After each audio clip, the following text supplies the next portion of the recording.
cutting across to breaking news coming in. The Ministry of Home Affairs has recommended a CBI inquiry against IAS turned social activist Harsh Mandar's Aman Biradari NGO for alleged Foreign Contribution Regulation Act, that is FCRA violations.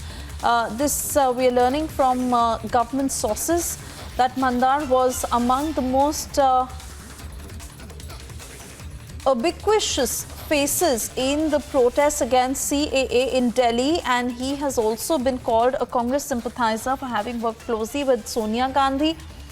And now, as per MHA's recommendations sent to CBI to conduct an inquiry against Mandar's NGO, Aman Biradari, as it finds FCRA violations. Shravan Sen is joining us on the broadcast to give us details on this. What more are you learning, Shravan? Well, in fact, this comes after the FCRA division of the Ministry of Home Affairs has essentially recommended a Central Bureau of Investigation probe, this too against an NGO which was basically floated by Harsh Mander. Just to put this into perspective, Harsh Mander is the same person who was a member of NAC, which was chaired by Sonia Gandhi.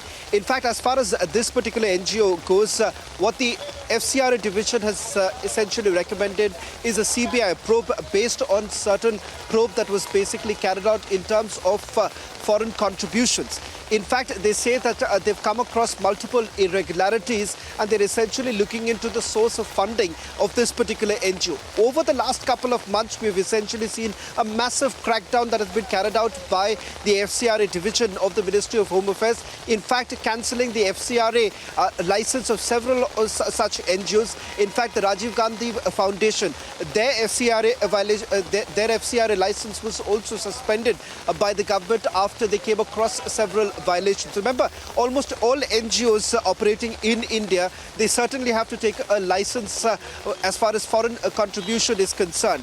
Over a period of time, it has essentially been found from an internal probe that has been carried out by the FCRA division that multiple such NGOs haven't really following the essential norms. That is basically taking permission before taking any foreign grant, or more importantly, informing the FCRA division with regards to if at all they've received a certain funding. So that forms a part of this entire process. And more importantly, remember, there is a periodic review that is essentially done by the FCRA division. It turns out in this particular case that there are certain violations that they have come across prima facie, and that is the reason why the Central Bureau of Investigation now has been asked to step in. At this point in time, Suesha, there is no response really coming in from the CBI, whether at all they would be carrying out a preliminary inquiry first and then registering an FIR, or there would be an FIR directly that would be registered by the Central Bureau of Investigation. But undoubtedly a big blow, at least for the Soros gang, which has been operating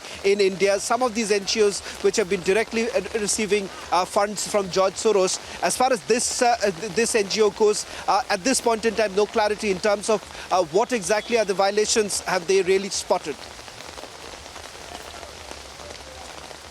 All right, we'll keep a close eye on that. Shravan, for the moment, thank you for getting us these details. We move on to now playing Superfast 50.